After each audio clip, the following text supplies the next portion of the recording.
Parti devant 200, une Saint-Jacques, un Rive-Bon. Parti devant un bar, une Saint-Jacques. Parti devant 2 bœufs menus, un appoint, un bleu. Dans cette cuisine étoilée de renommée mondiale, on prépare du foie gras chaud au vin jaune, coing et rutabaga, ou du carpaccio de noix de Saint-Jacques, beurre blanc au caviar. Ouais, je vais terminer dans 5 minutes, après je vous laisse tranquille. Commis confirmé, Blanche apprend le métier ici depuis 2 ans. Elle a commencé en bas de l'échelle, malgré son prestigieux patronyme. On assaisonne, sel, poivre, la farine des 2 côtés, juste ce qu'il faut. Blanche Loiseau marche dans les pas d'un père toujours omniprésent, la star des fourneaux, Bernard Loiseau. Elle avait 6 ans quand il est mort. Depuis, elle a fait l'Institut Paul Bocuse, travaillé dans des restaurants à l'étranger. L'important, c'est pourquoi il faut aussi bien les essuyer, parce que sinon, s'il y a de l'humidité dans la graisse, Ça pète. voilà. Guidée par le chef Patrick Bertrand, aujourd'hui, elle voudrait incarner la relève. Et là, si tu vois que ça va plus loin, que ça commence à faire des points noirs, Un petit peu de beurre. Eh ben, écoute, je te laisse gérer, là, Ça alors. roule. Le petit peu de beurre. Bien évidemment, moi, mon rêve, c'est de revenir à la maison définitivement, quoi. D'être le chef. Ah oui, oui. Un jour, ouais. Vraiment. D'ici combien de temps? Oh, bah, ça, y a pas de date. Moi, j'ai pas de date à vous dire, parce que même moi, je le sais pas. Vous êtes prête aujourd'hui? Non, pas du tout. Vous savez, être un chef étoilé, ça s'improvise pas. Et il faut quand même pas mal d'expérience, de temps. Il faut laisser le temps, je pense. Et puis, il faut se sentir prêt soi-même aussi. J'adore faire ça. Je ne verrais pas faire autre chose. Enfin, c'est terrible. Souvent, cette question, vous avez quoi comme hobby en dehors de la cuisine? Bah rien. Je laisse finir. Ce jour-là, Blanche se perfectionne sur un grand classique du restaurant, inventé par papa. Les jambonnettes de grenouille purée d'ajus de persil, qui est un des plats les plus emblématiques de cette cuisine, voire le. C'est le plat signature de la cuisine de Monsieur Voilà. Loiseau. On le dit comme ça maintenant, mais c'est le totem. Fait un plat gastronomique 3 étoiles.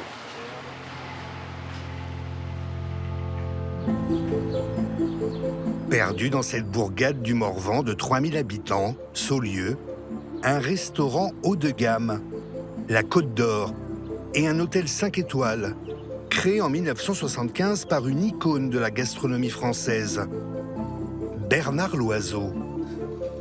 Premier chef médiatique, défenseur du produit local, dans la vie, il n'avait qu'une obsession, décrocher 3 étoiles dans le guide Michelin. Mission réussie en 1991. J'ai vécu au-dessus, moi, avec une petite piole, avec une armoire et un lavabo, uniquement ça. Et tous les matins, je me lève, je mets mes chaussettes, et puis j'ai dit, je serai le meilleur, je serai le meilleur, je serai le meilleur, je serai le meilleur. Et j'ai impliqué ça, toute mon équipe, et puis pendant 20 ans, on a mis ça. J'avais qu'un objectif au bout, 3 étoiles Michelin, c'est tout. Et tous les machins, je taille à la hache partout, dégage de là, tire-toi de là, 3 étoiles Michelin. Et j'ai eu 3 étoiles Michelin, c'est tout. La belle histoire s'arrête brutalement, un 24 février 2003. Dépressif, bipolaire, Bernard Loiseau met fin à ses jours. Son épouse, Dominique, décide alors de continuer le business. Ses 2 filles, Blanche et Bérangère, filmées ici en 1999, ont décidé de prendre la relève 20 ans après. La cuisine en héritage, chance ou fardeau?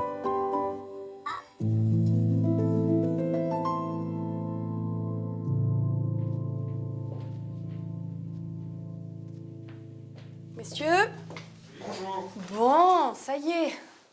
Enfin, le miroir. Alors, qu'est-ce que ça donne? Bérangère, 32 ans, est la fille aînée. Elle n'est jamais en cuisine. C'est l'intendante en chef. Avec elle, pas question qu'un client rate son expérience 5 étoiles. Alors, attendez, bougez pas. Parce que la dame, elle va être assise ici. C'est ça. Et donc là, comment? On peut redescendre un petit peu si vous le souhaitez. Bah là, je pense qu'il va falloir, parce que... Les mains sont sans problème. Parce que là, madame, faut qu'elle se lève, quoi. Ok, la lumière, c'est bien. Il a une bonne taille, hein. Pour moi, ça va très bien. Ah, purée, on l'aura attendu, celui-là. Il y a un peu de ciel bleu là, c'est sympa. Après un parcours dans la publicité et la finance, à New York et en Asie, Ouais, ça s'éclaircit quand même, hein. Bérengère réintègre le cocon familial après le confinement, avec plein de projets de rénovation en tête. C'est elle qui a mis sa touche personnelle à cette suite japonisante à 750 € la nuit. L'ancienne chambre était restée dans son jus depuis la mort de Bernard Loiseau. On a créé vraiment ce petit nid, un petit nid d'oiseaux, voilà. Et avec du canage, du chêne, toujours les marqueurs quand même à la fois de la campagne et de la Bourgogne. Et c'est vrai qu'une fois qu'on est dedans, on est emporté là par ce voilage, on a l'impression qu'on part dans les nuages et c'est parti, quoi.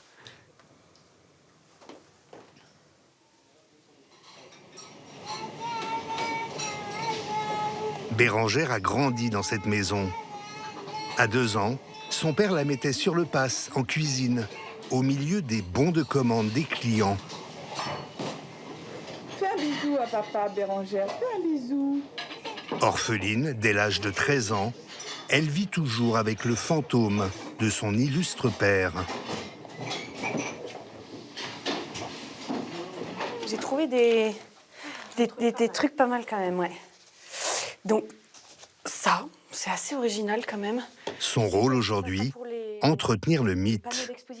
Elle prépare une exposition hommage, 20 ans après sa disparition. Il était rien. Ça, c'est lui tout jeune. Là. Ça, c'est beau, ça. Oh, et celle-là avec Alain Delon. Pas mal quand même. Ah bah voilà. Bah, c'est parfait, ça. Bérengère, qu'est-ce que vous avez hérité de lui? Ouf. Un peu de punch quand même, non? Bah ouais, cette niaque qu'il habitait au quotidien, hein, il nous a biberonné à ça. Hein. Les rares fois où il m'emmenait à l'école, il me posait sur le pas de la porte et puis il disait Bérengère, attention, hein, à l'école, hein, c'est 3 étoiles à l'école, hein, 3 étoiles. Hein. Oui. Ça, c'était... Ouais, bah oui. Ça, c'était la une de Paris Match. Le lendemain du drame. C'est une sacrée responsabilité parce que je ne supporterais pas ne pas être à la hauteur de tout ce que mes parents ont construit parce qu'ils ont quand même donné toute leur vie pour que cette maison se développe, cette transmission se fasse, que tout cet héritage soit là. Donc si à cause de moi ça continue pas ou moins bien, je m'en remettrai jamais. Bérengère est devenue vice-présidente du groupe familial. Elle dirige 120 salariés, 2 hôtels et 4 restaurants. Oui, j'ai demandé un Coca Light. Hein. Mais la présidente, c'est toujours Dominique Loiseau, 69 ans, la veuve de Bernard. Merci beaucoup. Ah oui, vous pouvez le tourner. Là, on voit la terre. Si on le tourne un peu, on verra moins la... non, dans l'autre sens. Encore. Et là, 10 cm. Dans l'autre sens 10 cm de sens inverse des aiguilles d'une montre. Voilà, parfait. Pas plus, voilà, très bien. C'est l'œil de la maison. Donc, on attend toujours nos bulbes. Hein. Une reine-mère qui rechigne un peu à quitter la régence. Excusez-moi, j'enlève les mauvaises herbes, là. Hein. Et puis là, on pourra... Dominique a d'abord été prof de nutrition, puis journaliste dans une revue professionnelle hôtelière. En 1986, elle rencontre Bernard à Vichy. Il est déjà jeune chef étoilé. Cette Alsacienne se dit envoûtée par sa voix chaude. Après le suicide de son mari, c'est elle qui avait repris le flambeau. Dans le métier, on me laissait 6 mois. On disait, dans 6 mois, c'est fermé. Ben pour moi, c'était dramatique, parce que moi, je ne voulais pas que ça soit fini. Donc, je me suis dit, bon, ben maintenant, il va falloir y aller. Quand vous tombez dans un plan d'eau, vous avez aussi une sacrée force de vous débattre et de rester la tête hors de l'eau. C'est votre caractère. Oui, ça, c'est un réflexe de survie. Aujourd'hui, c'est pas compliqué de travailler avec vos 2 filles? Et je les observe. Le jour où quelque chose n'ira pas, je leur dirai. Mais pour l'instant, elles se débrouillent bien, vraiment très très bien. Il faut dire qu'elles ont été à bonne école, toutes les 2. Oh, je m'en prends des bonnes parfois quand même, hein. Oh oui, bah disons que moi, je suis disons que je fais toujours très attention à l'esthétique, dans tous les sens du terme. C'est un client qui m'a dit « Ah, vous êtes une CC comme moi ». Alors, CC, je ne savais pas ce que ça voulait dire, CC, j'ai cru que c'était le verbe cesser, enfin bon. Et puis il m'a dit CC, casse-couille. Ce qui veut dire que nous sommes des perfectionnistes, nous ne laissons pas les choses aller n'importe comment. Mais coup dur pour Madame CC, la perte de la 3e étoile en 2016, 13 ans après la mort de Bernard Loiseau. On prend dans la belle truffe, le morceau sert à rien.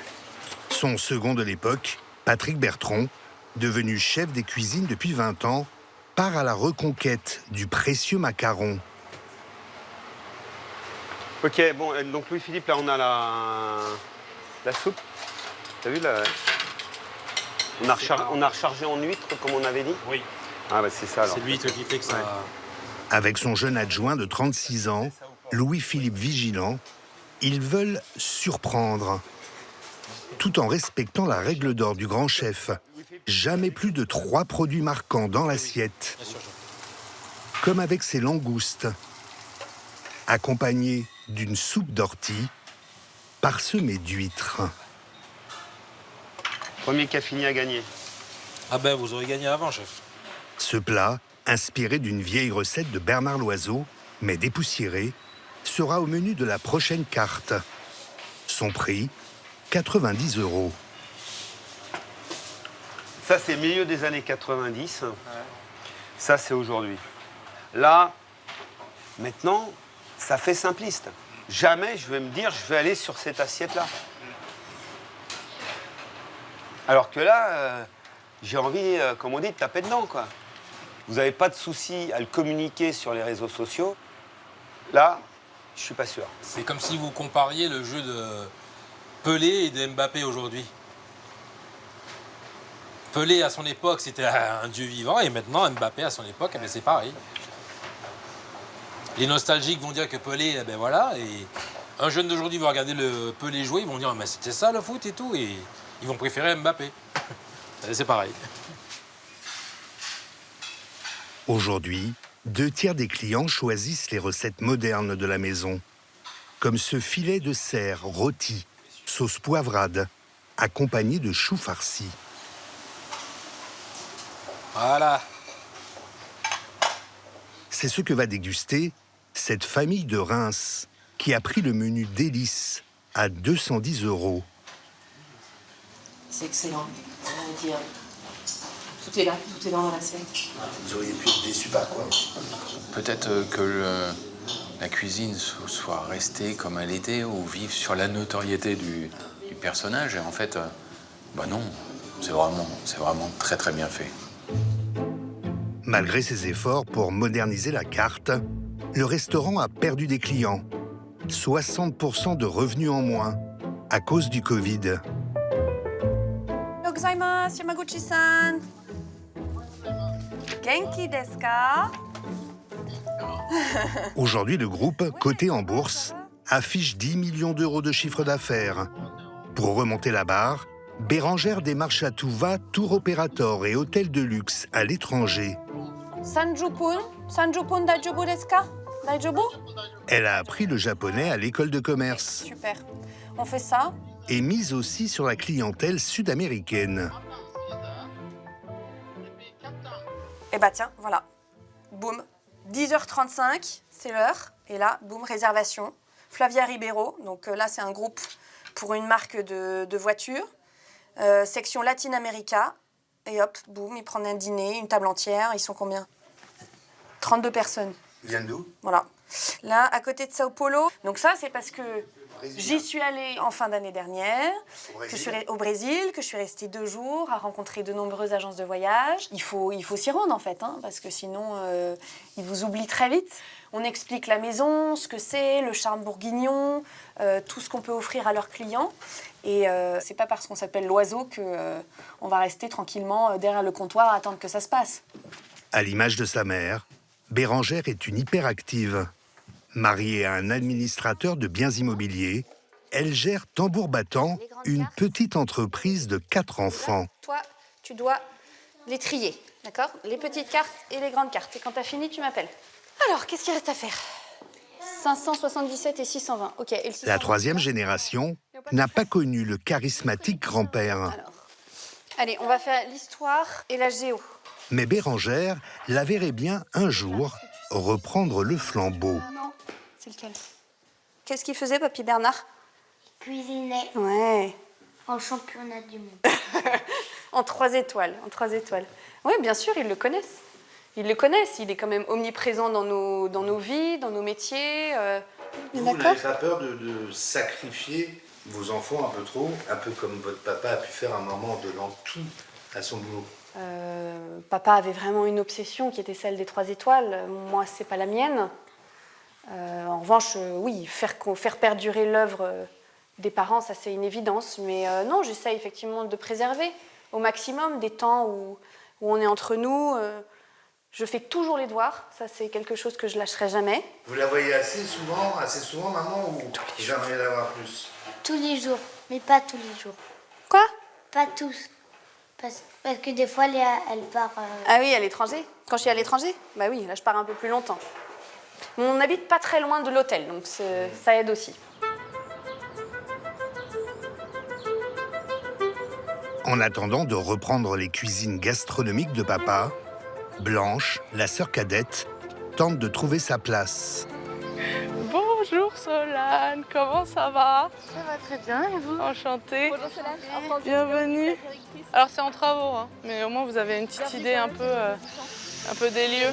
Elle recrute pour ce nouveau restaurant qui ouvrira à Besançon fin avril. Donc là, vous voyez déjà la belle façade du conservatoire, classée monument historique. Un bistrot chic dont elle sera la chef en cuisine. La famille Loiseau a racheté les murs. Investissement global, travaux compris, 1,5 million d'euros. Là, il y aura l'entrée, vous voyez, pour la cuisine, sanitaire, vestiaire, toute la salle de restaurant, des belles banquettes le long des murs. Hop, je vous en prie. C'est un peu du système D. Donc, voilà un peu mon parcours. Cette candidate de 22 ans a 2 ans d'expérience en brasserie.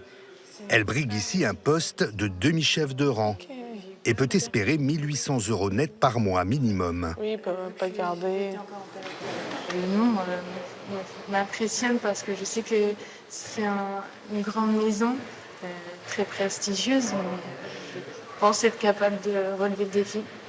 On donne du plaisir aux gens, on leur vend à manger, on leur vend à un instant où ils viennent, ils se détendent, ils s'éclatent, ils boivent un bon canon. Blanche essaye de se faire un prénom, mais c'est sur son nom qu'elle embauche. Dans un contexte de pénurie de main-d'œuvre dans la restauration, elle croule sous les demandes. À Besançon, on a reçu pas mal de CV de candidature spontanée, on était très étonnés. Combien? Au moins, je pense, une 30aine de CV. Dans notre cas de figure, je pense que le nom attire. Il y a une réelle attente pour ce restaurant.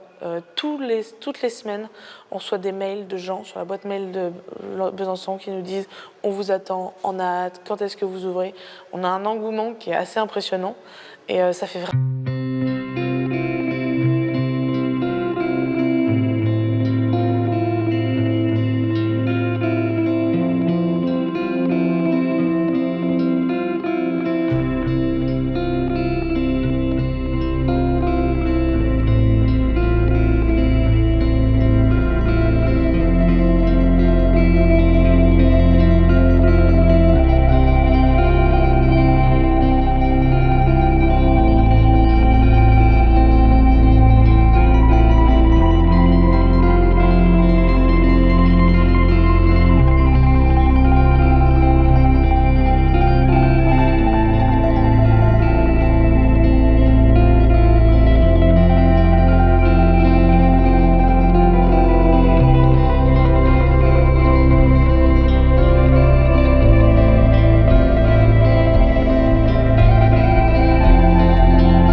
généralement, c'est que du persil. Moi, j'aime bien mettre de la ciboulette, du cerfeuil. On peut mettre variété d'herbes aromatiques. Lui, il avait adapté en mettant du gruyère râpé, que moi, je mets pas, parce que je l'aime bien assez nature. Et moi, je le sers, par exemple, avec un bœuf bourguignon. C'est sûr que j'aurais voulu qu'il soit là pour me guider, pour me dire bah tiens, pense à ça, fais ça et tout. Putain, ça doit être génial. Je l'entends, putain, goûte ça, incroyable, vas-y, machin. Tout 3000 à l'heure. Forcément, après c'est comme ça, c'est la vie. Hein. À un moment donné, c'est la vie. Et puis nous, on est là et on avance et on fonce. Moi, il y a une leçon que j'ai retenue de ma mère, c'est voilà. Elle, un jour, elle s'est retrouvée un 24 février 2003 face à 2 portes. Option A, option B. Elle a pris option A et elle a foncé. Et elle a, comme lui, elle a tout défoncé à la hache. Et on en est là aujourd'hui grâce à elle. Ouais. C'est bien quand c'est bombé aussi, c'est joli. Là, il faut que ça cuise dedans quand même. Hein. Sinon, c'est une purée. Blanche essaye de prendre son indépendance. Mais pour l'instant, difficile de passer outre la vie de maman. Comment tu peux mettre une petite touche franc-comtoise là-dedans? Du comté, t'as essayé? Non, c'est Crapio du Morvan. À voir. Merci. C'est une recette modeste, hein, mais bonne. C'est bon. Recette de terroir. Et si elle n'avait pas voulu prendre la relève? Je ne sais pas ce que j'aurais fait, mais je n'aurais pas eu l'idée de vendre, monsieur. Absolument pas. C'est hors de question. Vous êtes contente de les avoir toutes les deux là? Ah ben c'est une bénédiction pour moi. Une bénédiction.